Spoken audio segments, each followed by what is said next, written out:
Ahoy there trader, and welcome back. On this installment we're going to start looking at managing risk. At its most basic, I don't want to bet the farm. That's really what it comes down to. Do not bet the farm. My only golden rule, I've only got one of them, and it's always be in business tomorrow. I'm not going to try and pretend that every trade that we place works out, because it doesn't. And, we mentioned that right at the beginning of this training program. It's not every trade is going to be a winner. It's not going to happen. Just like no business always has customers that buy everything and spend lots of money if it was a real business.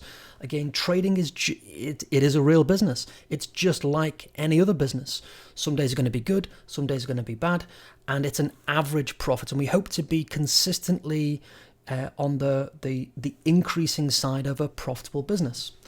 But to enable us to ride through those days, maybe even a week or three, where it's not a great day or it's not a great week, because every business experiences this. We want to be able to weather that storm. Again, we don't know how long it's going to last. Typically, in my experience, it can be 1 to 3 weeks with my own strategy. It doesn't happen that often for that long, but again, I'm just trying to manage your expectation. Just like any other business in the world, there's going to be periods of time where maybe it's not going so great. And there could be lots of reasons. It could be strategy, it could be market conditions, it could be emotional reasons. You could be having a bad emotional experience. There's lots of factors which contribute to trading performance that have nothing to do with the actual strategy working or not working. So just keep that in mind. To be able to get through those times, I want to risk between 0.5% and 2% of my account equity. Nice and simple. Don't bet the farm. So if I have $50,000, then 1% of that is $500. This is all I want to risk per trade. And this means that I can place potentially several trades. I don't have to put all of my eggs in one basket. So let's look at that trade that we found. It was moving out of the resting phase and into the booming phase. And we could have entered around $50 with our stop loss at about $45. As you can see that red line, it's actually below where price was resting. So I'm always going to place my protective stop loss. And that's a fancy way of saying that's the point where if it's not working out for me, I think I'm going to close my trade. It's not working out straight away, let's close the trade. That's what a stop loss is for. And that means that you're not hoping and wishing and praying that it works out. Hey, maybe this one is not the one that's going to work out straight away. That's fine. That's exactly what a stop loss should do. It helps protect the risk, protect the capital, and it allows us to be in business tomorrow. So I can't stress that enough. You need an exit strategy, especially if it's not working out. Hopes and prayers don't work. Get out the trade if it's not working. Again, I really want to stress that. Get out the trade if it's not working.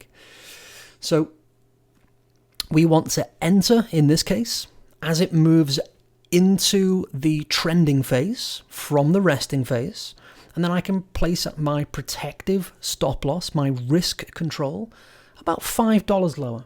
So let's look at these numbers. I want to risk $500 of my available accounts, $500. I can enter the stock trade at about $50 per share with a stop loss at about $45 per share. So that means that the difference between the entry and the stop loss is $5 per share risk. The difference between the entry and the stop loss, where I'm going to get in and where I'll get out, if it's not working for me, I'm prepared to lose $5 per share. So very simply, I can divide one by the other. I want to take my trade risk and divide it by my per share risk. And that means that I could trade 100 shares.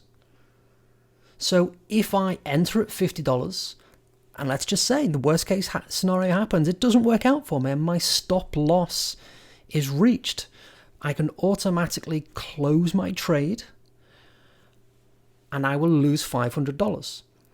But the number of shares that I need to trade to enable only losing $500 if that was to happen is 100 shares. Again, $500 divided by $5 per share. That's the risk, the difference between the entry and the stop loss. And that means that I can trade 100 shares. Now, if you're trading with options, which is what I like to do, then it's a similar process. $500 divided by $5 per share risk. That means that I can trade one call option. For the same $500 risk, I could trade one call option.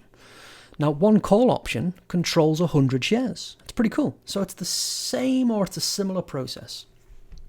So I want to make sure that I don't lose everything all on one trade, because what if that's the one that doesn't work out? I don't want to have bet the farm on one trade. It's silly. Don't do it. Again, I think we've emphasized the point. It's all about managing the risk, managing the capital, because really when the trades work out, they look after themselves. They really do. So what we're trying to do by focusing and emphasizing more about the risk control and the per trade risk, and I will go on about it a lot. You'll hear me talk about it very regularly, because I always want to be in business tomorrow.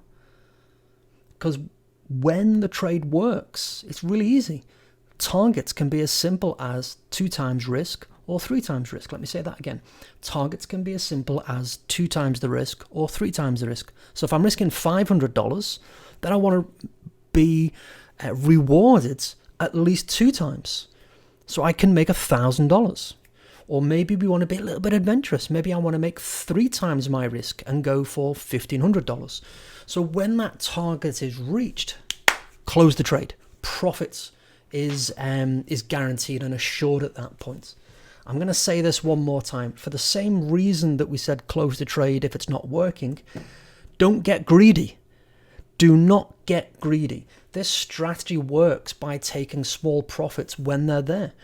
You're not going to be on a trade every day or every week that goes for 5, 10, 15, 10 times, 20 times the multiple of risk. It doesn't happen on a regular basis. It happens enough from time to time that it creates a story for someone. And the reality is it doesn't happen on every trade. It's going to happen from time to time. And I've had plenty of 300, 400, 500% returns. I've had plenty of 10 baggers is sometimes how they're phrased. But I wasn't aiming for it. I wasn't hoping for it. It's just that trade, when I woke up, it jumped from one level to the next. And that meant that, oh, by chance, I had my extra reward. But I wasn't hoping for it. I wasn't holding that it happened on this trade and every trade. So don't get greedy is all I'm trying to say here. Set a stop loss, set a target, get out when one of those 2 levels is reached. And that's it. That's all you've got to do.